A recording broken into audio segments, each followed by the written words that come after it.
So, welcome to the Stewardship Network's monthly webcast. I'm really, really pleased to be here with you all. Great to have you from SRED, all kinds of good returning folks. I love this. I'm going to give you a little bit of orientation to the Stewardship Network, and then we will turn it over to you, Man Lee, today. So, for those of you who are new to us, we are a 501c3 nonprofit with an award-winning history of 20 years, national and international award-winning history. We serve 30 plus member communities and fiscally sponsored projects, super cool things that are going on there. I encourage you to learn more about them from our website. And we've got a lot of different programs that are available to everybody, like this free online monthly webcast on the second Wednesday of each and every month during the Eastern Time Zone's noon hour. Our mission is to connect, equip, and mobilize all of you all, nature's caretakers. So we do that connect through all kinds of decades of collaboration and sharing of stewardship knowledge. We're all about my whole thing when I meet somebody, I'm like, are you a presenter? Would you like to share your knowledge with our wider stewardship community? We equip, we remove all kinds of hurdles so that you all can be out in the field doing your work in your communities and ecosystems. We mobilize folks so that they can amplify the collaborative stewardship efforts that you all do. We're really all about kind of lifting you all up and celebrating the work that you all do here at home and across the country. Again, we exist to connect. We just wrapped up our 19th annual conference in East Lansing a couple weeks ago. And so thank you to all of you who attended. It was our first ever sellout. Each year I kept saying to our people, I was like, there are another 50 people that want to come to this conference. And so it was very, as I describe it, was just super electric. It was really an incredible time. 97% of the people, we just closed our survey, said that they would definitely or probably recommend the event to their peers. So if you all online here, I would love to see you at the event next year. Save the dates. It is going to be our 20th conference. So here's your little piece. It'll be our 20th conference on the 21st and 22nd. So 20, 21, 22. So you can remember the dates that way. We exist to equip. And so we have our Gloves for Good program, and you can learn more about that. But a couple days before the event, we've got a partner at Hex Armor, and they reached out to us and said, hey, we've got these safety glasses. Would you like many hundred of pairs of safety glasses? And so we handed those out at the event, and people were very excited about them. So thanks to Hex Armor, and check out our Gloves for Good program. So thank you. And as we mobilize, our team mobilized. Our team mobilizes all year long to make an event like the conference happen. We are already back last year. Rachel and I are already thinking about 2027. But we thank all of the volunteers and sponsors and event support, and venue personnel, and our core staff for making it just such an amazing event. And Rachel, you rock. Rachel is making things happen behind the scenes with all of the details and coordinating everything. So big shout out to Rachel. Nice work. And with that, I want to turn it over to you, Man Lee. Yuman, I'm super excited to have you back here with us. She's a conservation scientist and herpetologist with Michigan Natural Features Inventory, who's been doing incredible work on so many different fronts. And today she's going to be talking about Blanding's turtle. Slow and steady wins the race, conserving Blanding's turtle through science and stewardship. So Yuman, I'll turn it over to you. Okay, thanks, Lisa. Looks like I need to... Exactly. Yeah. All right. I think, let me know when you see my slide. Okay. You're coming up. You're low. There we go. We got you. Great. Thank you. And thanks to Lisa and Bob and the Stewardship Network for the opportunity to talk about Blanding's turtle today with all of you, and to share some of the work that we have been conducting at Michigan Natural Features Inventory, or MNFI as we call it, to help conserve Blanding's turtles in Michigan. The Stewardship Network is just a fantastic organization, and so I'm super happy to be able to present as part of the webinar series. And yeah, it's been a while, so excited. And then thank you all for attending and tuning in. And I hope you find this information interesting and useful and applicable to the work that you do. And so just real quick, I'm a conservation scientist and herpetologist with MNFI, our Michigan Natural Features Inventory. I've been working for MNFI now for about 28 years.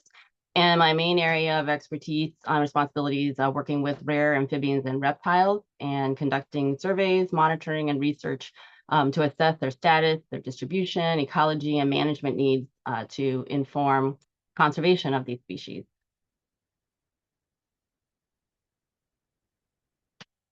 So turtles have been on Earth for over 200 million years, and they've outlived dinosaurs, but now they are one of the most threatened vertebrate groups on the planet. So the IUCN, or the International Union for Conservation of Nature, Red List, it's a comprehensive information source where they rank and assess species status and the global extinction risk. And they have identified 61% of the world's 360 turtle tortoise species as either endangered, threatened, or extinct. And then 40% of the 57 turtle species that occur in the US are also have been designated as endangered or threatened. In Michigan, 4 out of our 10 native turtle species are listed as either state threatened or special concern. So those are the 4 that are shown here in this slide. So Blanding's turtle, special concern, and then spotted turtle, eastern box turtle, and wood turtle are all state threatened. I'm going to talk specifically about Blanding's turtles today, but some of the information is going to be applicable to the other species as well. And the list of threats that these rare turtles and turtles in general face these days is pretty long in Michigan. I'm sure it's the same probably in a lot of other places and where you're from as well. So of course, habitat loss, degradation, habitat degradation and fragmentation in both wetland and upland habitats is a major threat. Road mortality, especially during the nesting season in May and June when the females are moving to the nesting areas and they may need to cross roads to get there. Predation of nests and adults by predators, in some cases up to 100% nest predation or nest loss. Overcollection, both illegal and legal for food, medicinal use, pet trade. US is actually among the top 10 exporters and the number 2 importer for turtles. China's number 1. So that's a big issue. And that affects some of those rare turtles that occur in Michigan. Climate change, we're not, we still are trying to figure out what are all the potential impacts of climate change, but they can impact the habitat and turtles and their nests from like increased flooding, from drought. We increase air temperatures that can affect the biology and the physiology of the turtles because ectotherms are really sensitive to temperature and moisture. Might lead to extending their active season, which could increase their chance of predation or increase demand for resources. And then for some species like Blanding's turtle, they actually have temperature-dependent sex. So that can affect the sex of the hatchlings then when they're in the nest then. Disease is another emerging threat. So Amadiomyces is this new shell fungus disease that affects Blanding's turtles that was just recently discovered in the last couple years. Habitat management in terms of lack of management or inappropriate management of some of their habitat or potentially adverse impacts from management, and then limited information. So we don't have good information about the status and distribution and population ecology and threats that are facing our turtles here, rare turtles in Michigan, which makes it difficult to implement effective conservation measures then. And then turtles, not all turtles, but some turtles, including the Blanding's turtle and the other rare turtles in Michigan, have this life history that makes them particularly vulnerable then to some of those threats that we just talked about. And so if you remember the age-old story when you're a kid or about tortoise and the hare and slow and steady wins the race. So it turns out it's a pretty accurate way to describe their life history for some of these turtles. So some of them have this delayed sexual maturity. So it takes a long time for them to reach adulthood and actually start reproducing. When they actually start reproducing, they're pretty low rates of annual reproduction. And when they're reproducing, there's even when they start nesting, there's high nest and juvenile mortality. But they make up for it by being really long lived then. So, some of these species can live, 50, 70, even like 100 years. And so if they can, get one or two or a couple of, successful hatchlings throughout their lifetime, they've already replace themselves and a couple more to help sustain the population then. So high adult survivorship is really key for these turtle species. And just to kind of help, think about some of the implications of that kind of life strategy or life history.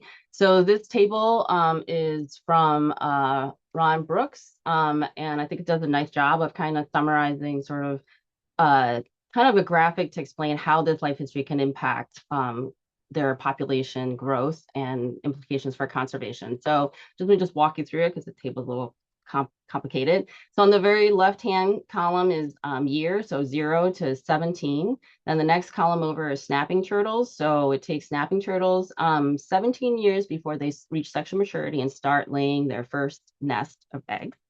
And then black bears in the next column, moose, and then white-tailed deer. The black bear, in that same 17 years that it takes the snapping turtles to reach sexual maturity and lay its first nest, it reaches sexual maturity at 5 years, and by 17 years, it already has replaced itself and has gotten to 25 individuals then.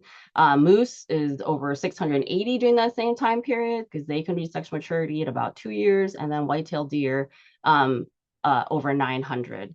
And so you can't manage turtles like other wildlife species. They have extremely slow population growth. It takes a long time for the populations to grow. And if they start decreasing, it'll take a long time for those populations to recover.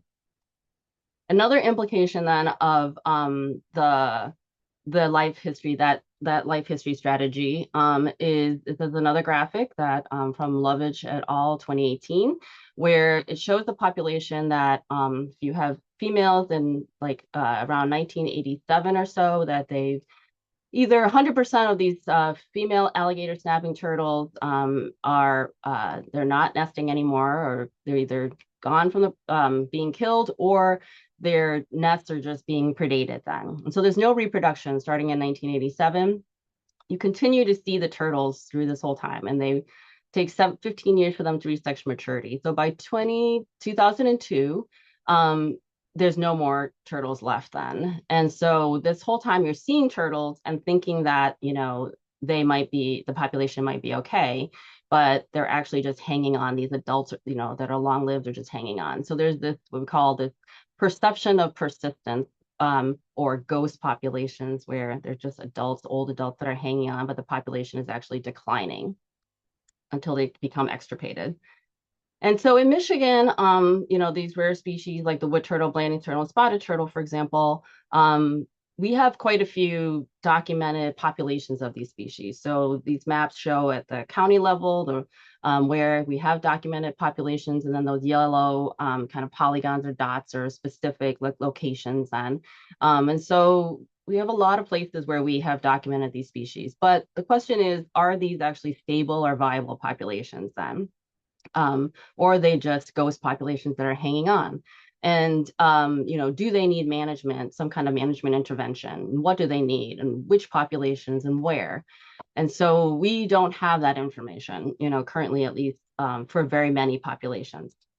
And so since 2019, and it's ongoing, MNFI and a number of partners have been working on several turtle projects that have been focused on the Blandings turtle, spotted turtle, and wood turtle, to really try to get a better information about how our populations of these rare turtle species are doing, specific populations. And so looking at not just their status and their distribution across the entire state, but also how individual populations are doing then. And so part of this is trying to develop a monitoring framework so that we could apply to help us be able to assess this better moving into the future.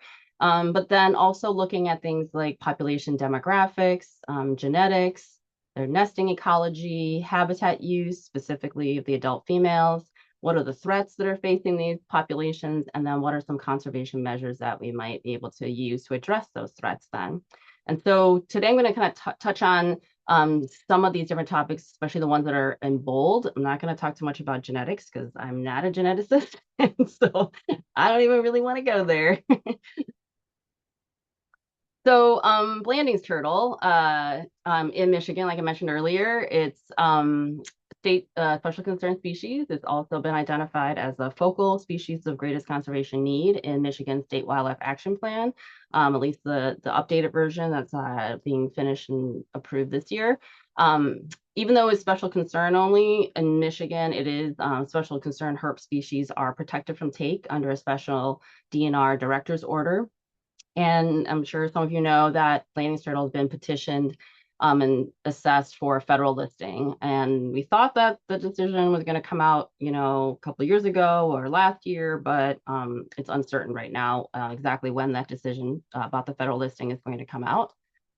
And if you've seen a Blanding's turtle, it's like pretty iconic and easily, pretty distinct looking species. So got that high dome shell with yellow spots or streaks. The plastron or the underside of the shell has dark blotches at the outer edge of each of those we call scutes. And then it has that bright yellow neck. And if you look at the side, it looks like it's smiling. So it's one of my favorite turtle species for sure in Michigan. And this species spends a lot of its time, most of its time actually, in water or in wetlands and water bodies during the active season and during the inactive season. It uses a variety of wetland and aquatic habitats, and some of those are shown here, like forested wetlands, vernal pools, floodplains, emergent wetlands, emergent marsh, wet meadows, and then shrubby wetlands like buttonbush swamps then. And the turtles also use multiple wetlands or water bodies. So they might use vernal pools in the spring, and when those dry up, they'll move to, larger, deeper water bodies, and they'll use multiple wetlands. At least some studies have shown. And they also have been shown to have high site fidelity. So they tend to kind of use the same areas over and over then throughout their life. They also use upland habitats, open and forested upland habitats in Michigan for nesting, for foraging, for food, dispersing and moving to different areas, and then for basking or thermoregulating.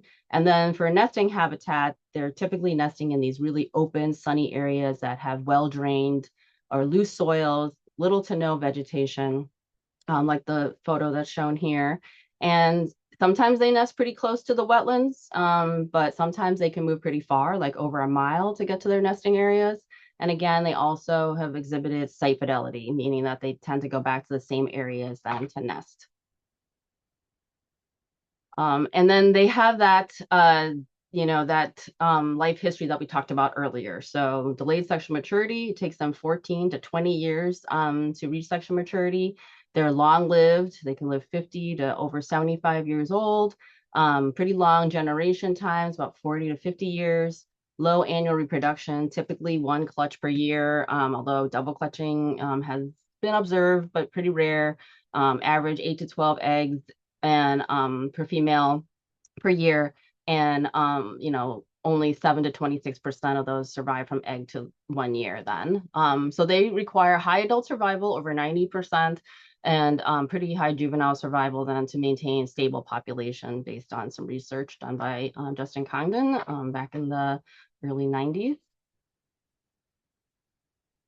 And so what we did then for our status and distribution surveys is we used the protocol that have been developed in the Northeast for Blanding turtle survey and monitoring. We modified it slightly to increase the number of traps per plot, and then did change the number of nights that we surveyed a little bit based on some results, our initial results. But the surveys included visual rapid assessment surveys and trapping rapid assessment surveys. So the pink dots are the places where we did the rapid assessment surveys.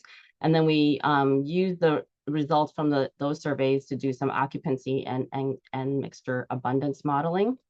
And then we also did some long-term assessments, which were sites that we, got pretty good numbers of turtles from the rapid assessment surveys. So these are sites where we're hoping we can do some long-term monitoring. These are more intensive, like mark recapture surveys, And so those are we did several sites, 3 sites with the blue stars, and we were able to use some, different analysis, the seeker or spatially explicit capture recapture analysis with those data. And so from 2019 to 2023, we surveyed 52 sites. And again, 2 of them were those long-term assessment sites in Southeast Michigan, and there was 1 long-term assessment site in the northern lower, north central part of Michigan. And for a lot of our surveys really was mostly the trapping surveys. So trapping rapid assessment surveys, where we use like the Promar traps you see there on the photo in the leftmost photo, in shallow water, and then areas that had slightly deeper water, we use these hoop traps then in that photo next to it. And the trapping rapid assessment surveys, you have 4 plots, 10 traps per plot, 3 or 4 nights, so about 40 trap nights in this April through usually we April through like late July or early August. And then long-term assessment surveys, you're doing those same 4 plots, 10 traps per plot, but now you're doing 12 nights during 3 different time periods, pre-nesting, nesting, and post-nesting. So really intensive surveys, these long-term assessment sites. And then we capture, process, and mark turtles. So we measured them, weighed them. We tried to, count their rings on their shell to sort of age them, sex them. We marked individuals by shell notching, and then we also collected blood samples for some population genetic analysis. And we also recorded other turtles and other animals that we caught in the traps. And for looking at nesting ecology and habitat use and movements, we did use radiotelemetry. We put radio transmitters on 19 adult females across 2 of those long-term assessment sites in Southeast Michigan.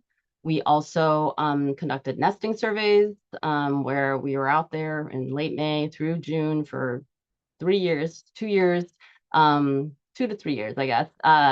Every night from 5 or 6 in the evening until 2 or 3 in the morning, trying to watch these turtles nest and then later protect their nests, individual nests, when we were able to document them nesting. And then we monitor those nests that we protected in August, September to look at emergence or nesting success or hatching success then, and also identify the nesting habitat.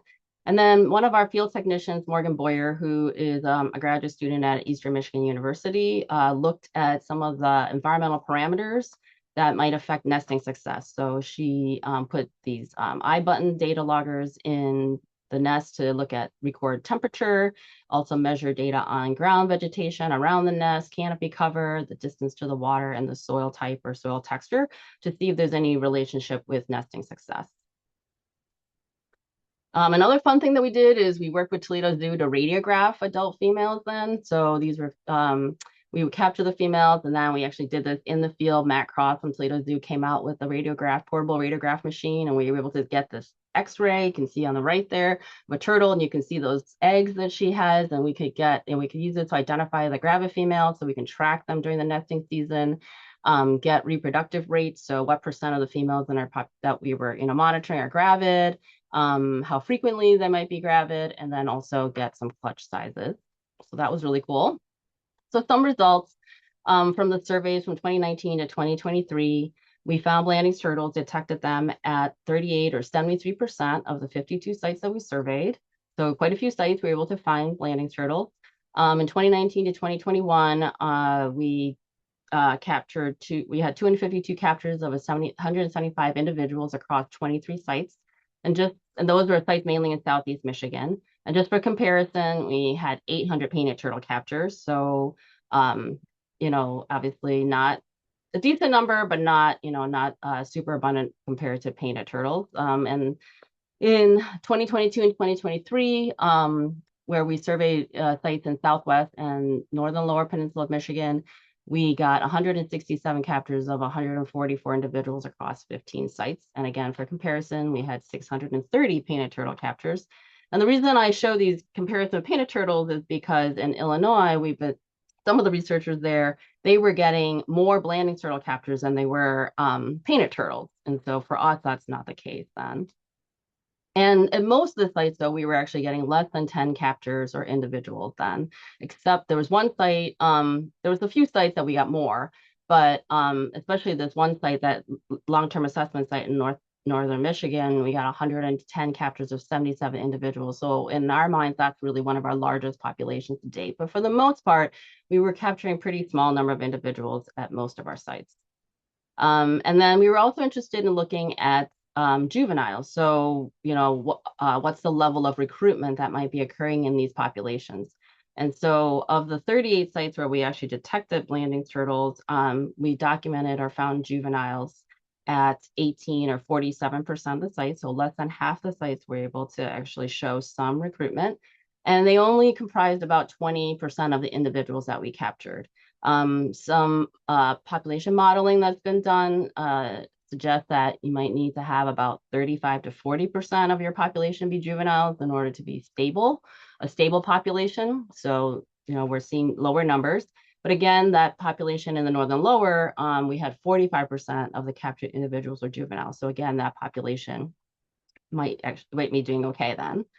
We didn't document any hatchlings during our surveys. And so the question is, are these juveniles just hard to find? Are they using different habitats that maybe we weren't surveying as much, or are they really just missing? They're just not, not there. So in terms of our monitoring framework, we looked at, I mentioned occupancy. So this is the probability of a site. In this case, these would be the plots. So we had 95 reference plots that we surveyed across 23 sites in that 2019 to 2021 period that were included in this analysis. And so occupancy is the probability that a plot has a Blanding's turtle or is occupied by Blanding's turtles. And so just raw data wise, naive occupancy, about half of the plots, about 0.5, we detected Blanding's turtles, but that doesn't take into account imperfect detection. So when you incorporate detection probability, that means that maybe a turtle was there and you weren't able to actually detect it.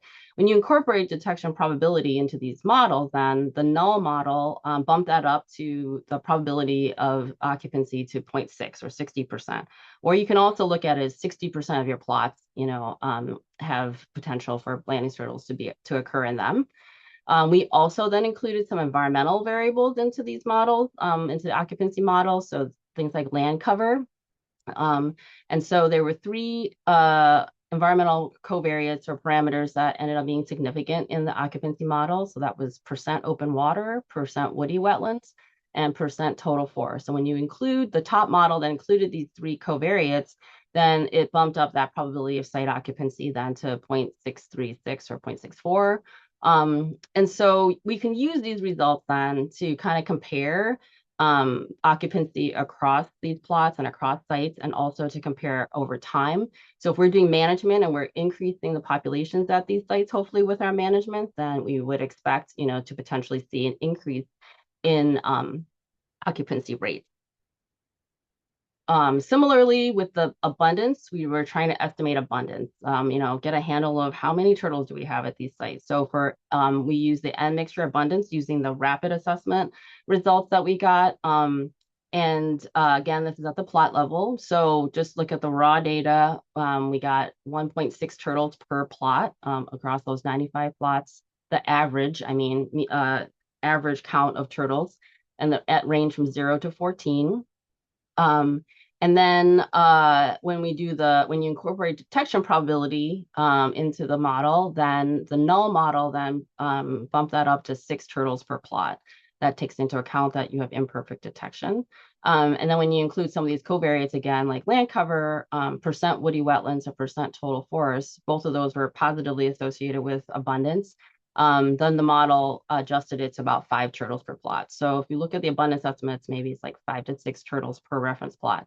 Again, we can use this to kind of monitor changes over time across these plots and across sites then, which is really cool because we didn't really have a good standardized way to really monitor these populations over time. So we also were interested then in trying to estimate abundance, not just at the plot level, but at the site level. And so we were able to take those N mixture abundance. So we have several different ways to do that. We use the N mixture abundance estimates from the rapid assessment surveys and kind of, combine them across the plots for each site. We also, for those long-term assessment sites, were able to do that spatial explicit capture recapture analysis to come up with some population estimates. So that's seeker. And then from the genetic analysis, we were able to get some effective population size estimates from Dan Ginto's master's work at Purdue University, Fort Wayne. And so the table here has 2 sites from Michigan, those same 2 sites that we've been, talking about in Southeast Michigan, and then a couple of sites from Ohio. And one thing you can see with some of these results is that they're really wide ranges, right? So anywhere from, like, for that MIO5 site, 8 turtles to 99 turtles. I mean, that's a wide range, or 60 to 736 then, or effective population size, from 31 to infinity. That's not, that's really, really wide range, maybe not super helpful. Also, you can see the estimates kind of vary across the sites. There's some, estimates that are a little better. So MIO7, the seeker estimate from 100 to 248, that's a little tighter for the range. So, and, we need to refine these, these estimates then. But we may be able to use these estimates to kind of help us assess relative abundance, or maybe to kind of rank populations. There's also, we can maybe use this to help inform and think about there's a conservation kind of rule or guideline called the 5,500 rule for effective population size. So if you have an effective population size of 50, then that's considered the minimum to prevent immediate extinction due to severe inbreeding depression. And effective population size of 500 is kind of necessary to maintain genetic diversity then, to prevent long-term decline. And so these are kind of just general rules that you can use. Obviously, it's going to vary, by population or species then, but just in general. So you can see, like MIO5, the Michigan site, it has the effective population size at the low end is less than 50. So we might start to think maybe this population, is not doing as well as we thought. And none of these, at least for the effective population size, is anywhere near 500, unless you're infinity. But and then what this really shows is that we need more data. So these models are pretty data hungry, data intensive. So to get better estimates, we need to have more long-term data, more captures and recaptures. In terms of habitat use, from the radiotelemetry, we were able to track 11 of the 19 females all the way, through the active season to their overwintering sites, and some of them for multiple years. And for the most part, our females, at least at these 2 sites in Southeast Michigan, they really stayed in the same 1 to 2 wetlands most of the active and inactive season. So they didn't move very much in general, which made it easier to track them, but that was surprising. Except during nesting season. So they tended to mainly move only during the nesting season, and some of them moved pretty far, pretty long distances. So there's one of the females here moved, you can see she moved north for nesting, about a mile then to a different site. So also site fidelity, they tended to go to the same areas to nest. The same, we had the same turtle that nested in a campground site, 1 year, and the next year she showed up again, exactly the same turtle to the same spot. So pretty high site fidelity, which matches with what the research, right, has been saying. In terms of our nest protection effort, we protected across from 2023 to 2025 a total of 73 nests with 550 eggs across those 2 sites in Southeast Michigan, which is really took a lot of work. You can see we got better as more experience as the years went on. And we didn't, but even though we protected those nests, we didn't get 100% hatching success. So overall, we got 74% hatching success, so 409 hatchlings were able to protect and emerge from those nests, which is really great. In 2023, the hatching success rate was a little lower, about 50%, but then it was more like 70 to 80% in 2024 and 2025. So I think that's maybe a combination of just our ability to find the nests and track them got better, but also maybe some weather conditions. And then remember, again, even with this hatching success, less than a quarter of these hatchings are going to probably make it survive to year 1. And then for nest predation, we thought we only had 13 nests that we didn't protect of landing turtles, and we had 92% nest predation. And then of the other turtles other turtle nests, we got really like 70 to 80%. So pretty high nest predation at these 2 sites And raccoons were, I think the primary predator. We saw raccoons actually predating our nest as we were doing the nesting surveys, and even disturbing and flipping over some of our, gravid females while they were nesting. From Morgan Boyer's, some couple results from Morgan Boyer's nesting ecology master's research for the nest metrics. She found that soil texture and substrate had some impact on nesting success. So nests that were in sandy loam or loamy sand had higher emergence rates than nests that were in, more sandy or pure sand areas. And then nests that were laid in areas that had some cobble had higher frequency of deformities with the hatchlings, which then could affect, their survival and fitness then. So this is information that might be useful then if you're going to be creating or managing nesting habitat. And then in terms of nesting habitat, what we were seeing at these two sites, is they were using a lot of anthropogenic, or human kind of habitats then. So one of the sites, we trapped them all on public land, but then they all went to private land to nest. So they were in people's lawns or in gardens, in their driveways. They were at the other site, they were also using ag fields and campgrounds and horse staging areas. Some of our females were nesting along roads, which then led to a couple of our females being hit by cars then, and so that, adult female mortality.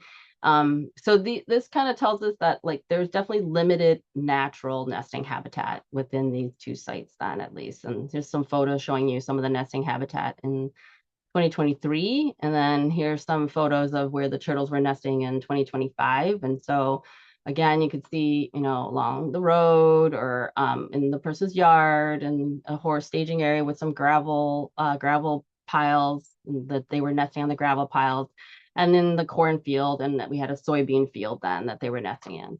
But we did have hatchlings emergence in all these situations, so with nest protection, they can successfully nest and emerge in some of these habitats.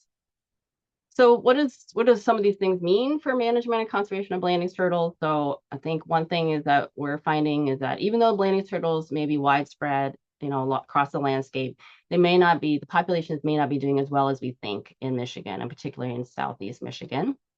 So they may be less abundant than what they need to be in order to be stable or viable. There's adult mortality from roads and predation. And remember, we need really high adult survival for these populations to persist. There may be lack of or insufficient recruitment going on because there's this lack of natural or nesting habitat that might be suboptimal. And also high nest predation. And so populations may still be there, but they may actually be, or they're likely declining, some of these populations. So from what we were seeing and what we think that, things that we would recommend from management and conservation to kind of help these populations would be, first thing is really important to maintain or increase adult survival. So protecting those wetlands and aquatic habitats that these turtles are using for much of their, active season, and also for overwintering, and also making sure there's connectivity between those wetland habitats, reducing road mortality. So, even if you're only losing, one or two or a couple turtles per year, again, remember needing that high percentage of adult survival can really impact the population viability for the long term. And then predator control, because we did see some predation on adults as well.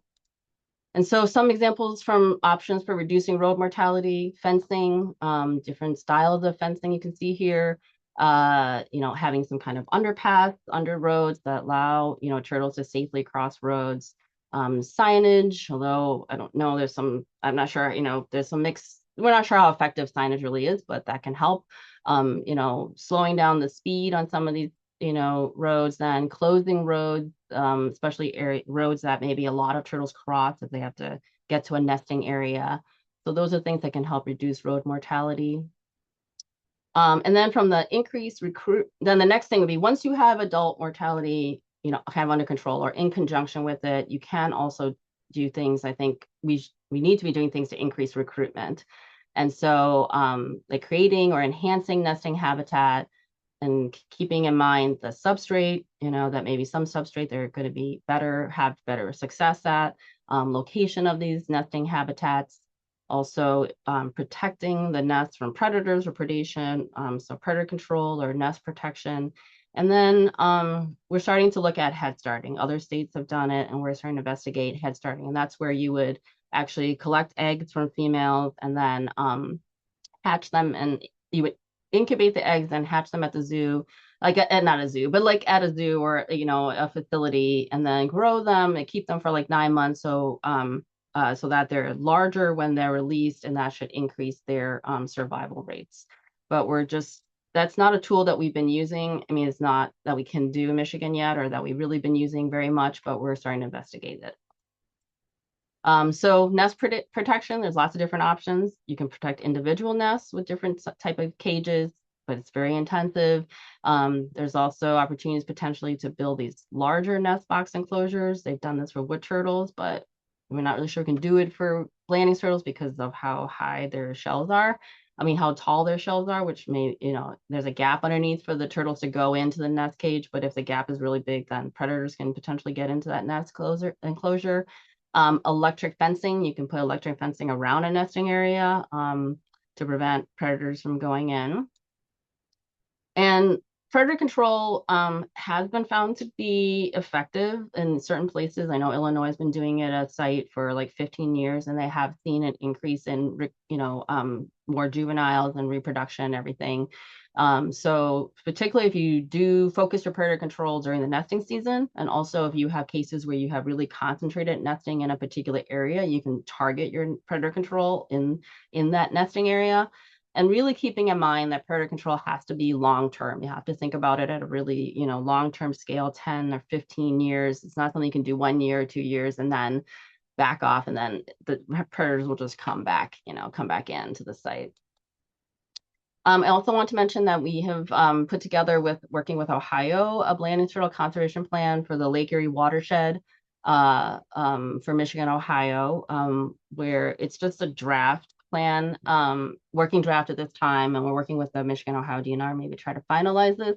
But one of the nice things about this is we took a look at, the data and the results from our surveys across this Lake Erie watershed. And what we're finding out was that Ohio has some pretty large populations in one ecoregion within this watershed, whereas we don't seem, for our surveys, haven't found, large populations in that one ecoregion. But we were able to find some large populations or potentially large populations in another ecoregion within the same watershed. And so we can kind of work together with Ohio then to kind of protect and prioritize some populations for management and conservation, leading on sort of where they have higher larger populations and where we have larger populations, so that together we can conserve the species across the watershed then.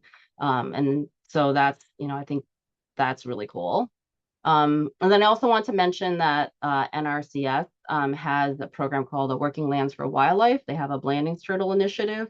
And so this initiative is a voluntary incentive-based program partnering with local landowners, private landowners in Illinois, Indiana, Ohio, and Michigan to restore and protect habitat for Blandings turtles. It provides technical and financial assistance to reduce threats like habitat fragmentation and degradation, and improving wetland and upland habitat connectivity then. So this might be a program that, private landowners can tap into to help fund some habitat restoration and enhancement work. And then just the final thing, probably from implications for management and conservation, is that, we really need to have long-term multifaceted monitoring and research. And just with the work that we've done, it's been so informative, even just a few years, but given the life histories of these turtles, it really needs long-term data. And particularly, and I think also that that the time to act is now, right? And so these populations, based on life history, take a long time for populations to recover, so they have a slow response then. And so you might do management, and populations may already be declining, hopefully not to the point where we can't, help address and reverse that. But implementing management now is you might not see that response from the population for decades. So that little turtle hatchling right there, right, takes 14 to 20 years to reach sexual, maturity to actually start contributing to population growth. And so that's a long time before you're going to see response. And so we need to start working on it and increase our management now. And partnership is really critical. I think working with different partners has really been key to the work that we've been doing with blandings and other rare turtles. Our projects have included working with the DNR, with the land managers to conduct surveys and habitat management.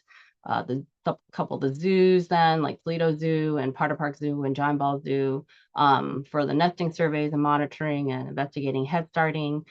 Working with a number of different researchers in Michigan and in Ohio and other states then to be able to kind of work together to look at these, problems and these populations from different perspectives and kind of capitalize on each other's expertise so that we can, do more and learn more. And then working with those private landowners who have given us access to survey and protect nests on their property. So I think that these projects have really been really good demonstration of how important partnership really is. And just in a small way, you can help, even outside of all those things related to management, is if you see a blanding turtle or any of those rare turtles, being able to report those observations to Michigan Natural Features Inventory. We have a rare species form, or the Michigan DNR has an iNaturalist project where they're keeping track of observations of rare turtles. We also have the Michigan Herp Atlas. So reporting those observations helps us be able to identify and track and better monitor these populations, which is really important for informing conservation. And if you're interested in helping out with some research, let us know. And then just, wanted to acknowledge, the funding for this work has primarily been funded through several competitive state wildlife grants from the U.S. Fish and Wildlife Service through the Michigan Department of Natural Resources. We've worked with a number of different partners shown on this slide, and a whole army of field assistants have helped with collecting the data because it's been a lot of work, but we've learned so much over these last 5-6 years that so much more than what we knew before we started these projects then. So, and with that, just thank you again for listening, and if I have time, I can take some questions. Excellent. You man, amazing. And it's just incredible to think about your, kind of 3 decades of work in this space and all of this and all of the impact that you've had and the knowledge that you share so graciously. So a couple different great chat questions. Feel free to drop any other questions that you have and we'll talk about them. Given your kind of recent thing about reporting sightings, there was a little bit of comment in the chat about how juveniles don't have that high dome so that they can be a little bit harder to identify. Mm-hmm. When do they develop that high dome? That's a really good question. I don't know exactly when maybe someone else knows, but when they exactly develop that high dome. I assume by the time they're as they reach sexual maturity. Right, exactly. Yeah. So we're kind of like juveniles. Yeah. Awesome. Okay, great. So if anybody in the chat knows exactly when they do. Also, couple questions have come up about the impact of herbicides on turtles, on blandings in particular. But can you make any comment on that? Yeah, that is a really good question. I think that's something that there's not been a lot of research on. And so I know one of the things so we've had, several nests that have been, a bunch of nests actually, that have been in these ag fields. And so we actually collected if there were any, eggs that didn't hatch, we collected the eggs. And one of the things we're interested in, someday maybe potentially are working with someone who'd be interested in looking at it is, seeing if there's looking at the chemical analysis of those eggshells or anything. So we don't have good information, at least as far as I know, that anyone's really looked at that for not just for turtles, but just, for a lot of amphibians and reptiles, especially reptiles. Yeah. Mm-hmm. Yep, that makes sense. And then similarly, probably worth commenting on fire and prescribed fire and turtles and habitat. And that's bringing a little bit of voice to the chat. Again, everybody online, I love our community. I love our community that's, answering each other's questions and asking and doing all that. So But maybe you can speak a little bit to that. Yeah, so obviously fire is an important tool for maintaining, right, these open nature of the wetlands that they use and also the upland habitats for nesting. So that is important. So I think there is evidence though that fire can impact, adversely impact turtles. Yeah. So we usually recommend, the timing of those fires. So, when turtles are not in the not active potentially, or making sure that you're only burning a portion of the habitat, not the whole, not all the habitat at one time, adjusting the frequency. So if you are impacting turtles, then maybe you're burning every 2 or 3 or 4 years as opposed to burning every year to try to mitigate that impact. But it's tricky for sure because if you're burning like the upland habitat when the turtles are there nesting or when the hatchlings are emerging, that can really cause a lot of damage to them. So I think it's really just being aware of where, that's why the information, knowing where these turtles are occurring, and then, thinking about the timing and the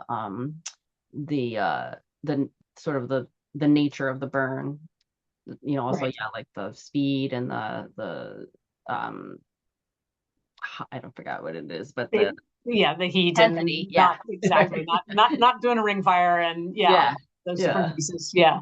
Yep. That's great. Um, couple other practical things. The turtle nest protection cage thing. Mhm. Do you have, can you share anything about like how to build one or where to get one or what that is? There are a couple comments in the chat about that. Is that the large nest enclosure, or Something that I might put on my place that I've got at home if I've got a turtle nesting in do you my mean the lawn. the little ones or the big I ones? think yeah, maybe more the little ones. Yep. The little ones, yeah. Yeah, so there's lots of different models. There are some resources online actually for, like a list of supplies that you can use. But really anything that is we usually just it's wire mesh, and you can use just wire mesh, and or we use, like, where you have wood, use like chicken wire, and then we put, a wooden frame around it. Yep. The key really is to just make sure that it's buried down enough so that the, raccoons and other predators can't like lift it or dig underneath it and remove the nest cage. And then you also want to make sure to have the mesh be big enough so that the hatchlings can get out of the cage when they emerge, or remove the nest cage Excellent. before emergence. Then we use a smaller mesh because we were interested in actually counting and documenting hatching success. But we were checking those, cages like every day during Yeah. emergence. Yep. So, but yeah, otherwise, so they're not too expensive. There's some resources online, to develop to how to make them and what supplies you would need them, but really just kind of chicken wire and a way to kind of keep it from, being lifted or removed. That's great. And Yeah. then Bob has just dropped in the chat. So folks want to see something that from Blue Heron Headwaters. Oh, And so has Olivia. Thank you again. I love, love, love you all doing that. Again, super practical question. What are mesopredators? yeah. So mesopredators are so they're kind of they're like raccoons, skunks, coyotes. So not the really big predators and not the really small ones. So they're kind of the middle. So Great. Yeah. otters, yeah, mink, yeah. Yep. That's great. The muskrats and those kinds of things. Yep. Hmm. Um, a little bit of talk from Minnesota about stream habitat as habitat as opposed to wetlands. Can you Hmm. speak a little bit to that also? Yeah, so I think for sure in northern Michigan, there are populations where, yeah, the blanding turtles are using kind of these streams, smaller streams. They're not super fast flowing. And so we do get that as well in Michigan. Yep. Okay, final question before we wrap up. Any use of dog detection of turtles? Yeah, we have not specifically. We have worked a little bit with the Little Traverse Bay Band of the Adawa up where they've been working with diamond dog detection teams to, and also Bill Parsons has his own dog that he's trained to find wood turtles. So we've done a little bit Mhm. of that with wood turtles. Been quite a bit of work with using dogs and finding box turtles. And and I think those turtles can also find blandings as well when they're out there, they're finding any turtles then. But we have not used it as much specifically. But yeah, for Yep, sure that, it's a great and I haven't heard it used as much with blandings, but I'm sure that they would work the same. that's great. Well, you man, thank you so much. Mhm. Such a pleasure to, the two of us having done this for 3 decades together and work. Yeah. It's really a pleasure to have you here. Lots of appreciation in the chat for the presentation. So again, not only thank you from me and the Stewardship Network, but from everybody around the country. So thank you for that. And for those of you online, thank you for spending the last hour with us. I encourage you all to become a regular. Again, second Wednesday of the month during the Eastern Time Zone's noon hour. Put a recurring calendar invite in your calendar. Sign up. You can go on to the stewardshipnetwork.org/webcast and we will send you, you can register and then we'll send you a reminder the morning of.